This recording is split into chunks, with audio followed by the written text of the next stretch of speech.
Oh, James, how do you do the things you do? I still can't believe that it's true. I get hungry when I think of you.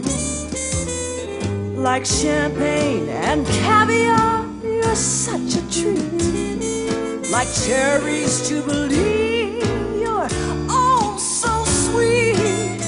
You whet my appetite each time we meet. Oh, James, it's true. I get hungry when I think of you.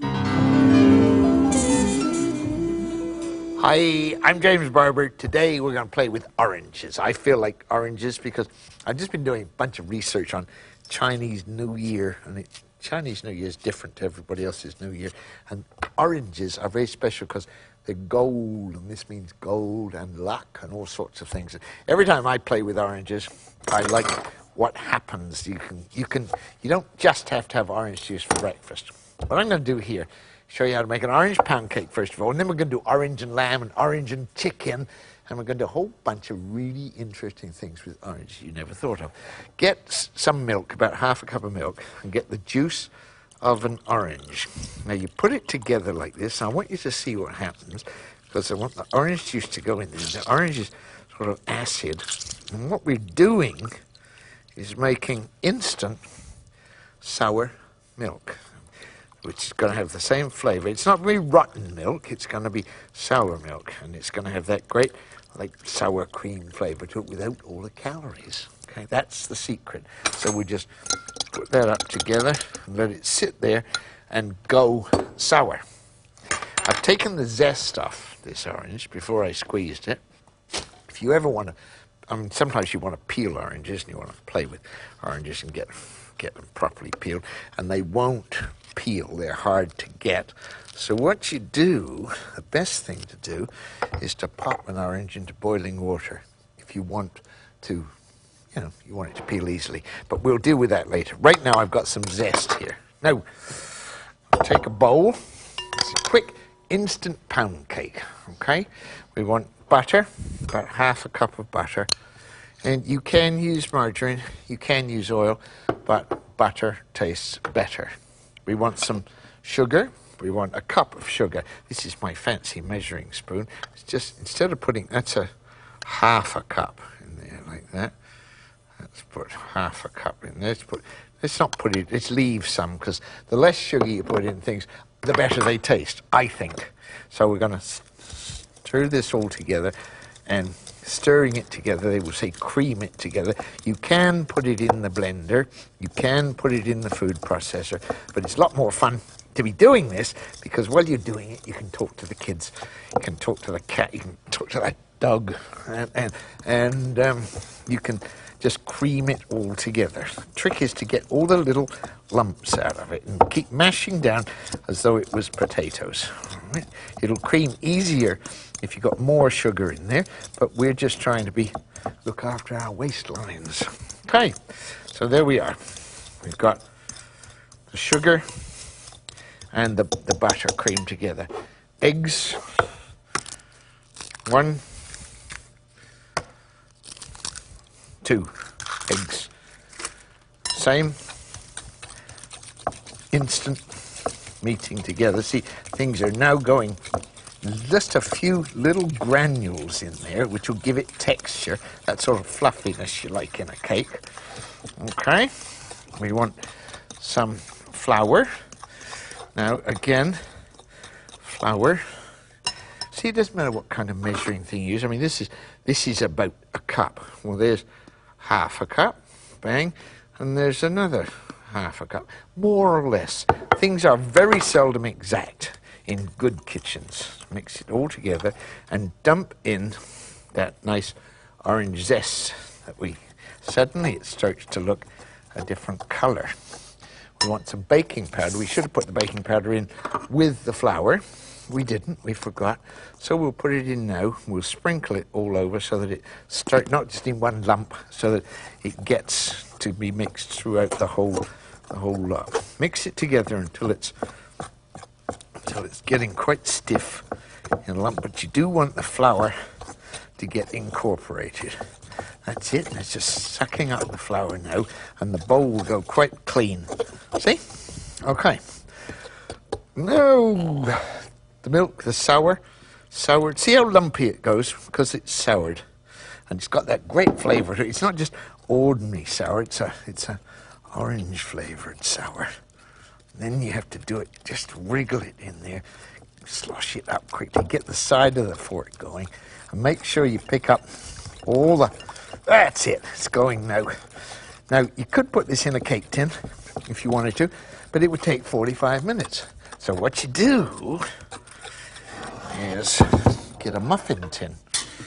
All right, a little grease in the muffin tin, a little fat, whatever, and then you just pour it in there. I'm going to get a spoon or something to do this with. It'll be, here, this is a good way to do it, right? I'll just pour that in there like that. That's enough. Now, when you're cooking in muffin tins, sometimes you haven't got enough to go all the way around.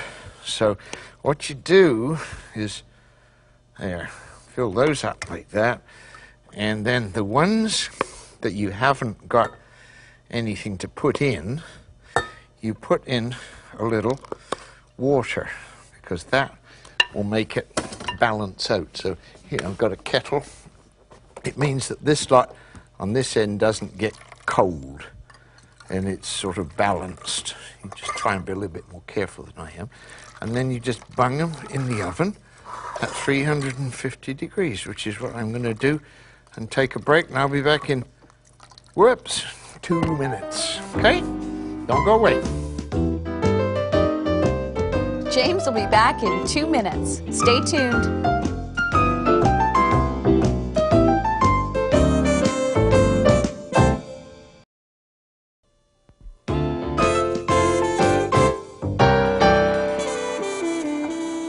Welcome back to oranges. That's what we're cooking today, is oranges, and what I'm cutting up, just so you'll know, is not an orange. It's a squash. So I'm going to show you how to do a really great vegetable dish. You can do this at Thanksgiving or Christmas or whatever you want. You get a squash, right? And you cut it in slices and you pull the pips out of the middle. Now, when you pull the pips out, you wash them under the tap and get all that sticky stuff off, and then cook them in the oven at about 325 degrees for 15 minutes. They're great. You put a little salt on them and kids love them. But what you can do, instead of doing, what you can do this, is to take a baking dish and your bits of squash, like that, and put them in a baking dish. This is all there is to this recipe. This is really easy. If we had a bigger baking dish, if I had a bigger one, have I got a bigger one? No, I haven't, but there you are. All you got to do now is to peel, slice and peel an orange. Here's our orange that was in the hot water. See how easily that skin comes off. If you're going to cook with it, you can just put it in there and see it just comes off really easy, and all the pith comes off it. So there we are, and then you cut it thin. And the best way to cut an orange, if you can manage it, is with a bread knife, serrated knife, because it just cuts better. And all you got to do is just cut the orange up into slices. If you've got a great big orange, one great big squash, it works better. 2 ways to get the top off an orange. One is to do it with a knife, and the other, get your teeth in there. It depends what kind of family you come from. And especially if you've got false teeth. It doesn't work if you've got false teeth, I'll tell you that. Now, so here we go. We'll pull the skin off this one, and all you do is to, people like this kind of thing, because squash gets a bad reputation. People say squash, I don't like squash. Well, all right, they don't like squash. Get some bigger orange and just cut it up into slices, and it doesn't matter if it falls apart. All you do is dump the orange on top of it, put that bit around there like that, because that's that fits. See, and put that bit around there. Oh, we've got a nice bit to go in there. Yeah, there's a nice bit to go in the middle of that. And then here's, well, we'll fit that around the side of there. What you're trying to do is to get the orange juice into the squash. And it goes in nicely and easily. All right, you get a little bit of butter. And you put a little bit of butter on top of each bit of orange. Don't have to be too fussy with it, just spread it around a little bit. Butter, squash. All right, a bit more butter. Put that on there, and the orange goes on. Here's another piece of orange, we can put that on there. And then put a little bit, you want to flavor it up a little bit of pepper, a little bit of salt. If you don't like the butter, you can put oil on there. It spreads easier, but just put a little bit of salt on there, a little bit of salt on that one. Okay, a little bit of pepper, both of them, just so everything gets a little bit of touch like that. Now, crank up the fire and heat up a few walnuts. That's it. The walnuts we'll put in there just to get them crisp, just to start them getting crisp. They don't need to go in there too long because they go in the oven and they'll crisp up in there, but we want to get the flavor before we start. We want a little bit of cinnamon. See, this is a sort of Moroccan dish. A little bit of cinnamon on there, like that. And if you've got it, a little bit of orange flower water. You can get it in East Indian stores, get it in drugstores, in the pharmacist, whatever. Just a few drops. You don't want too much because it's a really potent perfume to it. Now, you don't want to put it behind your ears. It's too potent for that. People will look at you in elevators if you do that. And don't want to do that, all right? And then you get a little bit of parsley to have ready for it. What you do with this now, we've got the muffins, the pound cake in the oven, all right? And I'm going to show you that. I'm going to whip them out and let you have a quick look at them. That goes in there to see how quickly they cook, how gorgeous they are. See, already. Isn't that nice? That's going to take about another couple minutes, but I'm going to turn it round so that the back end gets, that's right, so we get them cooked evenly all round. Nice orange flavoured muffins. Now that's one way to do it. If you wanted to do, let's get rid of this junk here. We're dealing with oranges, right? So parsley we're going to have, we shove that all over there. We don't need more squashes.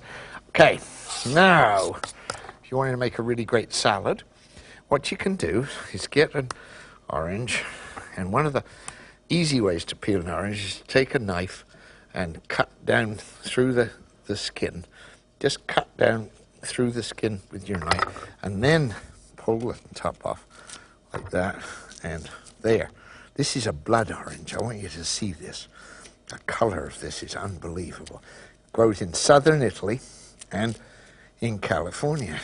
Now, it used to be just in southern Italy, and in southern Italy, in the springtime when these oranges were in, there they were, ready to make a salad. I'm going to cut this into slices. I'm going to cut up a couple more. When you get back, 2 minutes, I'll show you how to make something really nice. The Urban Peasant will be right back.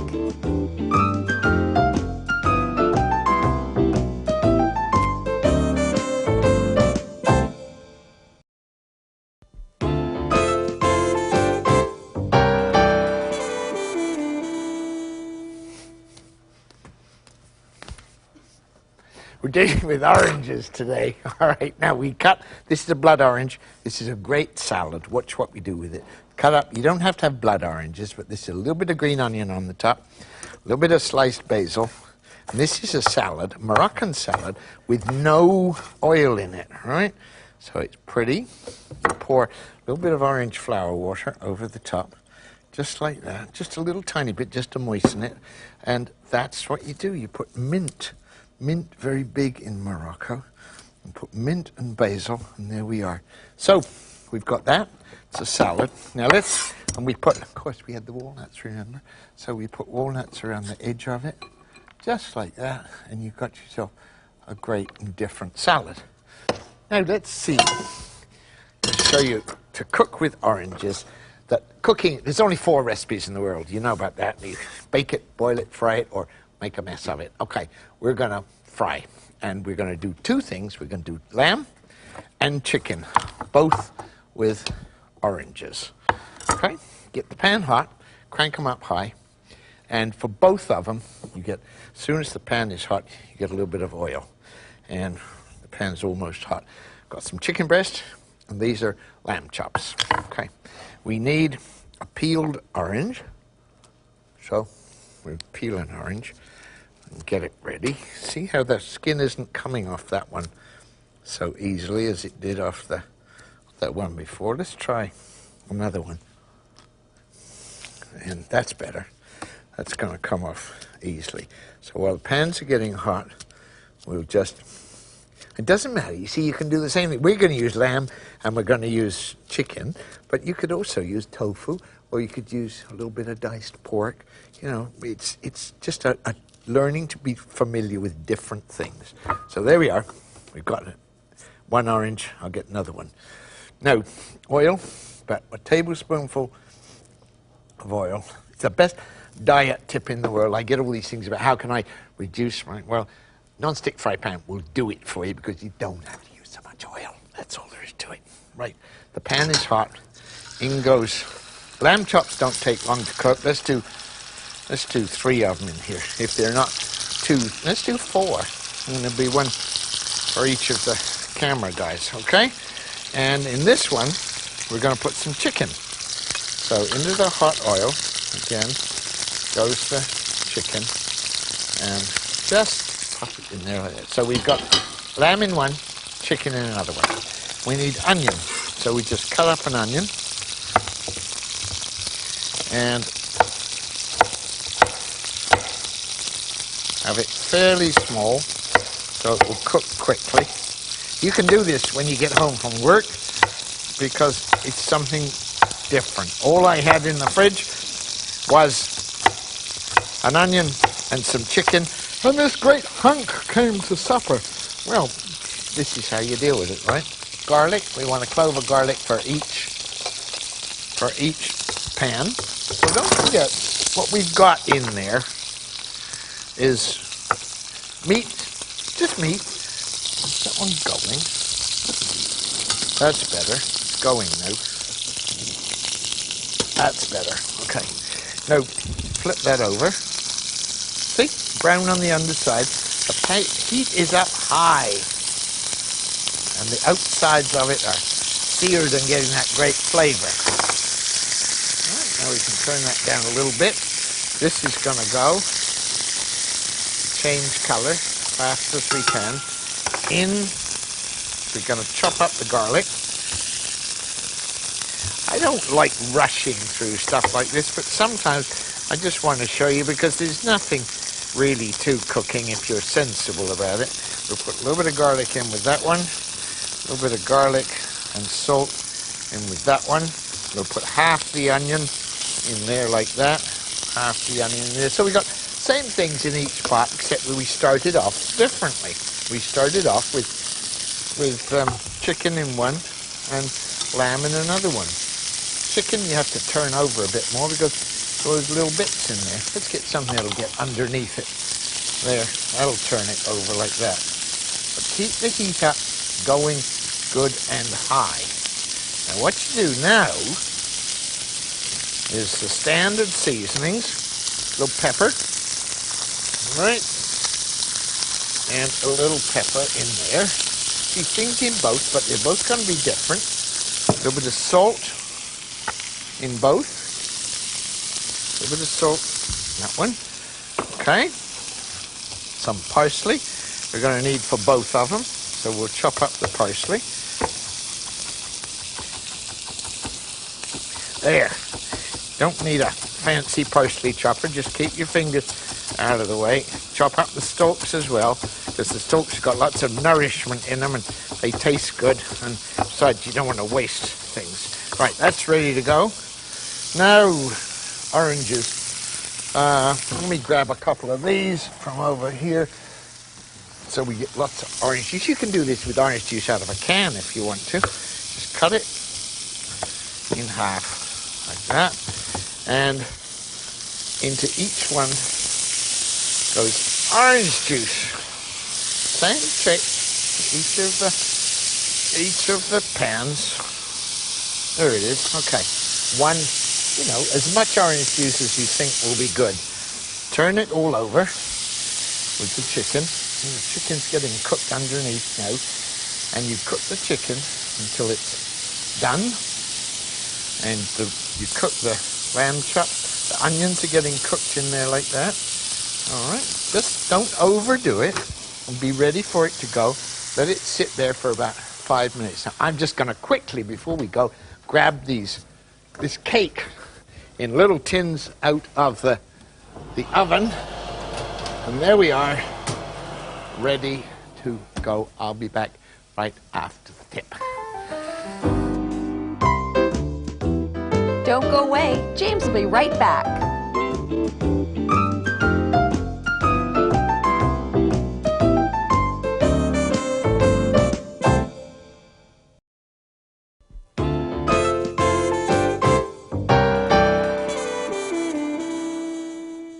There's our chicken with oranges. We put the oranges in for the last 30 seconds. That's great.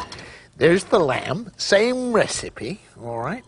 Same recipe, but this is the lamb chop. What you do with both of those is to sprinkle a little bit of parsley over the top, just like that, and a little bit of orange zest, because that makes it look pretty, right? We made a salad out of blood oranges, walnuts, no oil. We put a little bit of orange zest on there, and then we finish up with our muffins, which are cakes, all right? And those, you don't have to put them in the right way up. You put them in the wrong way up, like this, and everybody gets delighted because they look so nice. And then there it is, all right? You put a little bit of orange zest around it like that. You sprinkle a little bit of icing sugar over top. And that's a pretty good looking cake for about a 3-minute job, isn't it? You get all these fancy recipes that ask for buttermilk, and most people just haven't got it hanging around. So you take a cup of ordinary milk and put in the juice of orange or lemon or grapefruit, and there you are, instant buttermilk. Hi. Oh, forgot the squash. Hold on. Wow. There we go. That's the great thing about things you cook in the oven. They just go on cooking and get overdone. But look, isn't that pretty? Look at all the juice that's gone out of that sugar, out of the oranges.